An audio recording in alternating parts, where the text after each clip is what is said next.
Alright, we're back with another video, guys, and today we will be talking about this Mount Rushmore you see right on screen. Now, this Mount Rushmore I created myself. Obviously, it is my opinion, so don't attack me in the comments, right? Or, dislikes and whatever. But pretty much, this is my Mount Rushmore. Now, let me explain what I mean this is my Mount Rushmore, because I honestly think this is a perfect Mount Rushmore for the topic I chose, okay? This is not the best characters. This is not the coolest characters. This is the most impactful characters on Genshin Impact game state.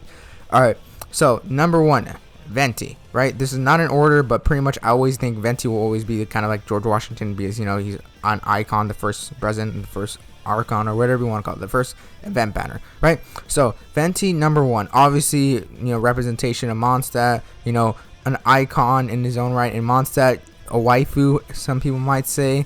Pretty much he represents all of Mondstadt, pretty much. We all know his story. Pretty much that's when most people were playing. It was when it was most popular, because everyone was like, oh, look at the Venti, he's so broken, right? Now, next we have Diluc. Now, this is probably going to be the most controversial one, because Diluc is a guy that most people don't really play or don't really consider anymore as a top tier in this game. But when Genshin Impact first started, he was literally that guy. Everyone wanted him. Everyone said once you had Diluc, you beat the game pretty much, right? And Diluc has kind of been that icon in the beginning of the game, where if you had him, he was the best DPS, and everyone kind of used him. He was the best DPS at his time until Tartaglia came out and Klee came out. Obviously that changed. I think it was more when Tartaglia came out, people were like, oh, maybe Diluc is not the best anymore, because Klee, they're kind of mainly on par for most people. But pretty much Diluc represents the game state of DPS in the beginning of Genshin Impact. Now next I have Xiao. Now the reason I have Xiao, it's pretty known if you were at the time of Xiao, right?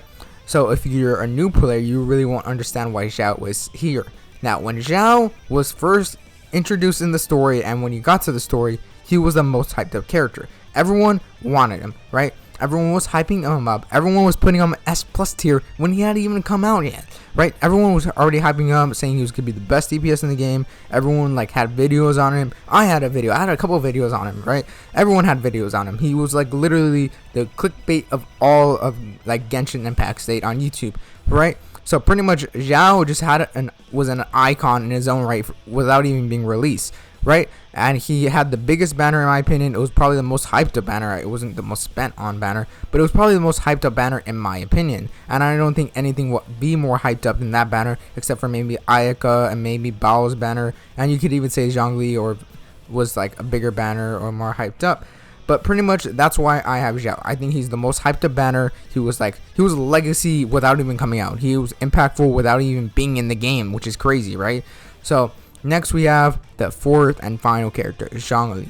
Now I think Zhongli is the guy. I think Zhongli deserves to be here. He represents Leeway. He represents the Geo Archon. He represents, pretty much the new version of Genshin Impact, where we had that beam that blasted that water creature, whatever, the dragon, the serpent, or whatever it was called. He had probably the best quest, the most impactful quest, and look, he had a big banner. He had a rerun. They buffed him. He literally represents the character of people oh, we should buff people. He was this. He was the guy where now we consider buffs in this game. They haven't happened anymore anytime soon, except for class buffs like Anemo and Electro buffs, right? But pretty much he was the first guy to ever be buffed in the game, and we don't know if he will be the last. And pretty much Zhongli represents Leeway, so he deserves to be here. Now the only two people have a problem with is probably mainly Diluc. Now Diluc, represents the beginning of the game. Maybe you might say, well, Venti does that himself too.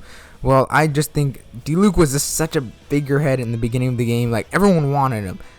He was that guy. If you got him, he beat the game, right? The only people I can consider is a couple. Mona, and I don't think Mona was popular in game. It was more because of the art and her design that really made people want her, and people actually like her and made her a relevant character. Now the next one I actually seriously considered was Keqing. I think she was kind of one of the most popular characters in the game at the time, the beginning of the game. And I considered Paimon, but I didn't want to put Paimon on this list because then it wasn't characters anymore. Stuck to characters, right? I just stuck to characters. I didn't want to put Paimon or any extra characters. Now, other characters I considered were someone like a Jean, because she was like the Knight of Favonius, and maybe an Amber. Now, I know that sounds kind of funny, but you know, on like Twitch and stuff, people like usually had Amber on like the thing. Well, Amber was kind of impactful because like pretty much even if you didn't play for that long, you knew who Amber was. She was just that girl. But I was like, recently, no one likes Amber, no one plays Amber, so I was like, I really don't want to put her on here because in the beginning of the game, yeah, she was well known, but like no one really cares for Amber except if they're like memeing on Amber or something like that, saying that, oh, we have Cryo Amber, we have a new Fire Amber, a better Amber, a buff Amber, Amber's trash. So I don't think that, you know, Amber should be here, right?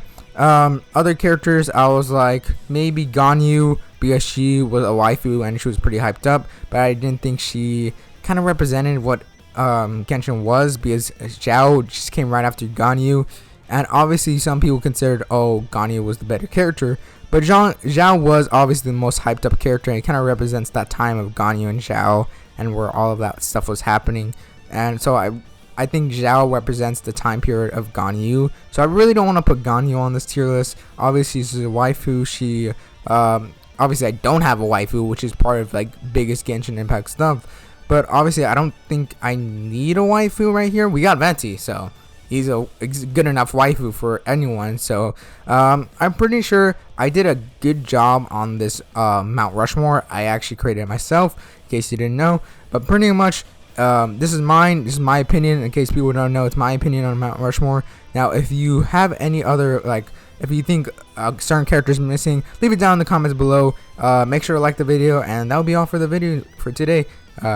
Peace. See you next time.